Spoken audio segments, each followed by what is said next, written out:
SBI bank में अपने account की केवाईसी करने का फॉर्म कैसे भरा जाता है, आज की इस वीडियो में हम आपको बताने वाले हैं। इसके साथ ही केवाईसी करवाने के लिए बैंक में किन किन डॉक्यूमेंट को सबमिट करवाने की आवश्यकता होती है, इसके बारे में भी हम आपको इस वीडियो में बताएंगे। तो अगर आप भी जानना चाहते हैं कि एसबीआई बैंक में केवाईसी करवाने का फॉर्म कैसे भरा जाता है, तो इस वीडियो के एंड तक जरूर वॉच करिएगा, सो दैट आप भी एसबीआई बैंक में केवाईसी करवाने का फॉर्म बिना किसी गलती के सही तरीके से भर पाएं। चलिए आगे वीडियो शुरू करने से पहले आप सबका एक बार फिर स्वागत है आपके अपने चैनल मॉर्गेज रिटेल ज्ञान में। दोस्तों, अगर आपको हमारी वीडियो अच्छी लगे और हेल्पफुल लगे तभी आप इस वीडियो को लाइक कीजिएगा, अपने दोस्तों और फैमिली मेंबर्स के साथ शेयर कीजिएगा, सो दैट वो भी जान सकें कि एसबीआई बैंक में केवाईसी करवाने का फॉर्म कैसे भरा जाता है। और इसी तरह की नॉलेजेबल और टेक्निकल वीडियो देखने के लिए हमारे चैनल को सब्सक्राइब भी जरूर कर लें। दोस्तों, सबसे पहले मैं आपको एसबीआई बैंक में केवाईसी करवाने का फॉर्म किस टाइप का होता है वो एक बार ग्लांस करवा देता हूँ। जैसे कि देख रहे हैं दोस्तों, ये है फ्रंट पेज एसबीआई बैंक में केवाईसी करवाने का, और ये वाला है बैक वाला पेज एसबीआई बैंक में केवाईसी करवाने का। तो आपको एक फॉर्म मिलता है जिसमें फ्रंट और बैक साइड में आपको इन्फॉर्मेशन भरनी होती है एसबीआई बैंक में केवाईसी करवाने के लिए। चलिए अब हम जल्दी से जान लेते हैं कि एसबीआई बैंक में केवाईसी करवाने का फॉर्म कैसे भरा जाता है। जैसे कि आप देख रहे हैं, ये है फ्रंट साइड का page KYC updation form individual, और राइट हैंड साइड पे आपको एसबीआई का लोगो यहाँ पे प्रिंट करा हुआ दिख जाएगा। केवाईसी का फॉर्म फिल करने से पहले मैं यहाँ पर आपको इंस्ट्रक्शन भी एक बार रीड करके बता देता हूँ। Fields marked asterisks are mandatory, please fill up in block letters only and use black ink for signature. तो एस्टेरिक्स मार्क में जितनी भी इन्फॉर्मेशन है वो आपको फिल करनी मैंडेटरी है, और इन्फॉर्मेशन जितनी भी आप यहाँ पे फिल करेंगे वो आपको ब्लॉक लेटर्स में करनी है, और सिग्नेचर आपको ब्लैक पेन से करना है। ये आपको ध्यान में रखना होगा फॉर्म फिल करने से पहले। केवाईसी फॉर्म में सबसे पहले आपको टॉप राइट हैंड साइड पर यहाँ पर डेट लिख लेनी है, जिस भी डेट को आप ये केवाईसी फॉर्म बैंक में जमा करवा रहे हैं। उसके बाद टॉप लेफ्ट हैंड साइड पर आपको यहाँ पर ब्रांच नेम टाइप करना है बैंक का। जो भी आपका बैंक का ब्रांच नेम है वो यहाँ पर आप ब्रांच नेम में लिख लेंगे। उसके बाद राइट हैंड साइड पर आपको ब्रांच कोड यहाँ पर बैंक का लिखना है। जो भी आपकी बैंक का ब्रांच कोड है वो आपको आपकी पासबुक में मिल जाएगा, आप वहाँ से देख के ये ब्रांच कोड यहाँ पर लिख लेंगे। उसके बाद कस्टमर आईडी पे यहाँ पर आपको बैंक की अपनी कस्टमर आईडी यहाँ पर लिखनी है, ये भी आपको आपकी पासबुक में मिल जाएगी कस्टमर आईडी। उसके बाद यहाँ पर आप अकाउंट नंबर में आप अपना अकाउंट नंबर लिख लेंगे।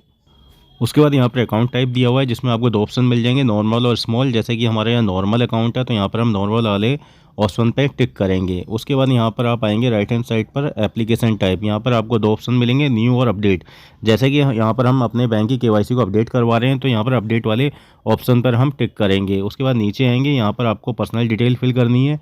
नेम वाले सेक्शन में आप अपना नेम टाइप कर लेंगे अकाउंट होल्डर्स का। अकाउंट होल्डर का नाम यहाँ पर वही होना चाहिए जो यहाँ पर आप डॉक्यूमेंट सबमिट करवा रहे हैं, लाइक आधार कार्ड, पैन कार्ड। उसके अकॉर्डिंग ही यहाँ पर आप अकाउंट होल्डर का नाम लिखेंगे। उसके बाद मेडन नेम, ये हमारे लिए एप्लीकेबल नहीं है, इसे छोड़ देंगे। मेडन नेम उनके लिए जो मैरिड वुमेन हैं उनके लिए, उनको यहाँ पर अपना शादी से पहले का नाम यहाँ पर टाइप करना होता है। उसके बाद आपको डेट ऑफ बर्थ में यहाँ पर आपको एप्लीकेंट की डेट ऑफ बर्थ लिखनी है। जेंडर में आप अपना जेंडर सेलेक्ट कर लेंगे, मेल, फीमेल, ट्रांसजेंडर। उसके बाद मैरिटल स्टेटस में आपको अपना मैरिटल स्टेटस यहाँ पर चेक करना है, मैरिटल, अनमैरिड, अदर।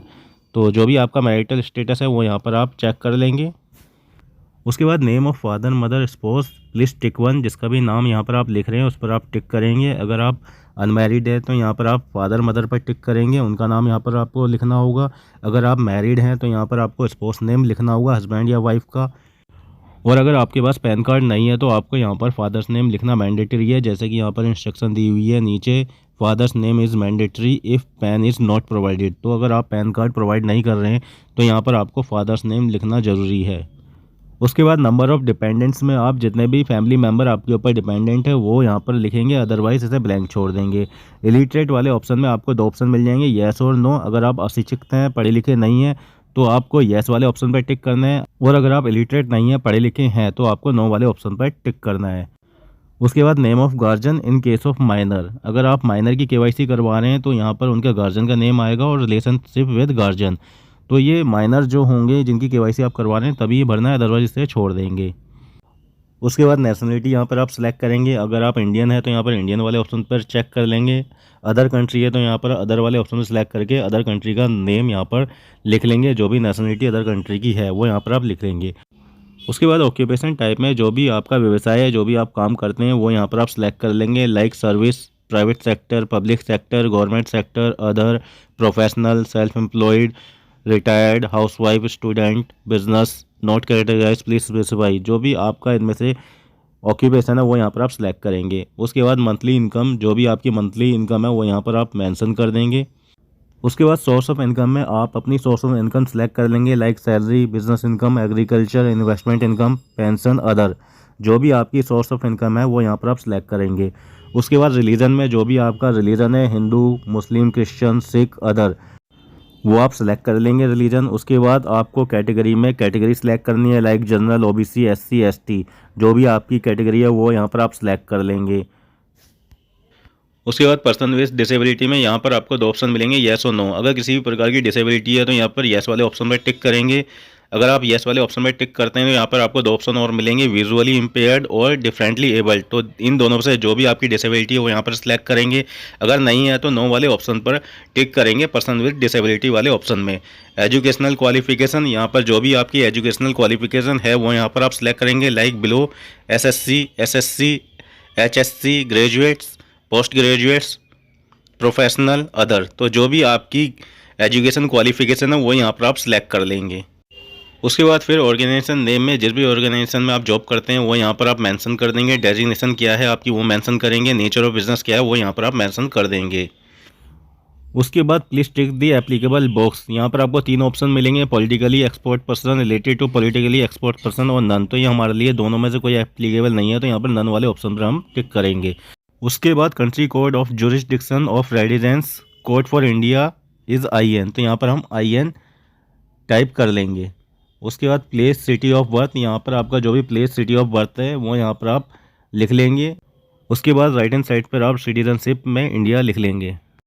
उसके बाद country of tax residence in India only and not in any other country और टेरिटरी आउटसाइड इंडिया, तो यहाँ पर हमारी टैक्स रेजिडेंसी कंट्री इंडिया है, तो यहाँ पर हम येस वाले ऑप्शन पर टिक करेंगे।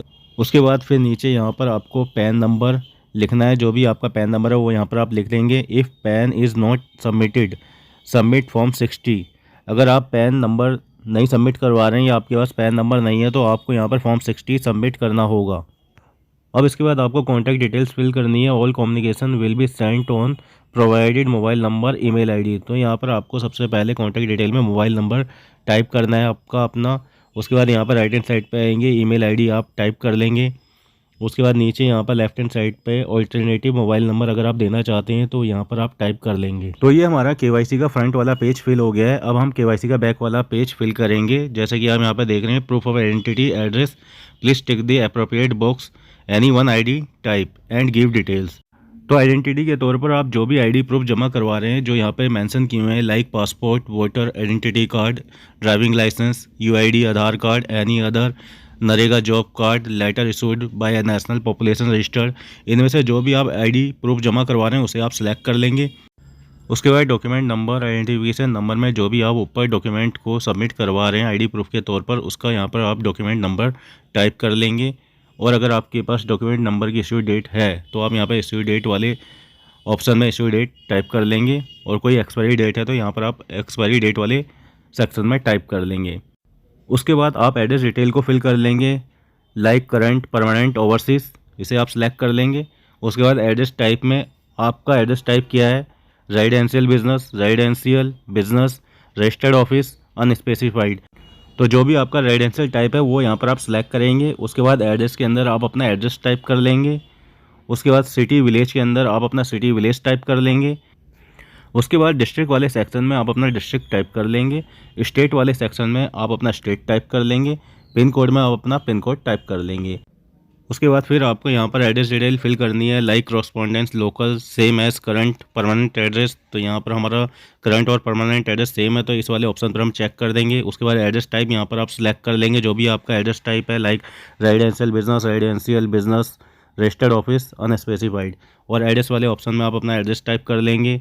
सिटी विलेज में आप अपना सिटी विलेज टाइप करेंगे, डिस्ट्रिक्ट में डिस्ट्रिक्ट टाइप कर लेंगे, स्टेट में स्टेट और पिन कोड में पिन कोड आप टाइप कर लेंगे। अब इसके बाद आपको जो इन्फॉर्मेशन फिल करनी है यहाँ पर वो है, if the proof of address provided does not contain current address please provide any of the document below. अगर आपने यहाँ पर जो एड्रेस प्रूफ सबमिट करवाया उसमें आपका करंट एड्रेस मेंशन नहीं है तो आपको इनमें से कोई एक प्रूफ यहाँ पर सबमिट करवाना है जिसमें आपका करंट एड्रेस मेंशन हो। उसका यहाँ पर आपको डॉक्यूमेंट ID टाइप कर लेना है। अब यहाँ पर आपको डिक्लेरेशन कम अंडरटेकिंग कम सेल्फ सर्टिफिकेशन, यहाँ पर आपको सर्टिफिकेशन और डिक्लेरेशन वाले ऑप्शन में यस वाला जो ऑप्शन है इस पर आपको टिक करना है। उसके बाद नीचे आएंगे, यहाँ पर आपको रिसेंटली पासपोर्ट साइज़ फ़ोटो यहाँ पर लेफ्ट हैंड साइड पर पेस्ट करनी है। उसके बाद यहाँ पर जो बॉक्स दिया हुआ है सिग्नेचर और थंब इम्प्रेशन, यहाँ पर इस वाले बॉक्स में आपको ब्लैक कलर में अपने सिग्नेचर करने हैं।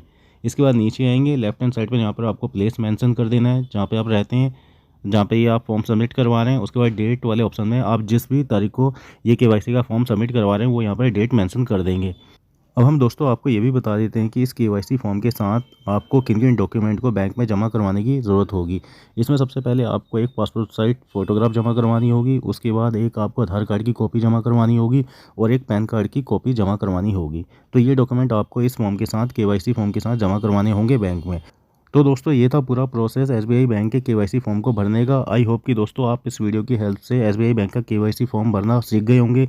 अगर आपको हमारी ये वीडियो ज़रा सी भी अच्छी लगी हो और हेल्पफुल हुई हो आपके लिए तो इस वीडियो को लाइक कीजिएगा और अपने दोस्तों और फैमिली मेम्बर्स के साथ शेयर कीजिएगा सो दैट वो भी एसबीआई बैंक का केवाईसी फॉर्म को भरना सीख सकें। अगर आपने अभी तक हमारे चैनल को सब्सक्राइब नहीं किया तो हमारे चैनल को सब्सक्राइब भी जरूर कर लेंगे। चलिए दोस्तों अब हम आपको मिलते हैं किसी नई इंटरेस्टिंग और नॉलेजेबल वीडियो के साथ। तब तक के लिए नमस्कार, धन्यवाद एंड टेक केयर।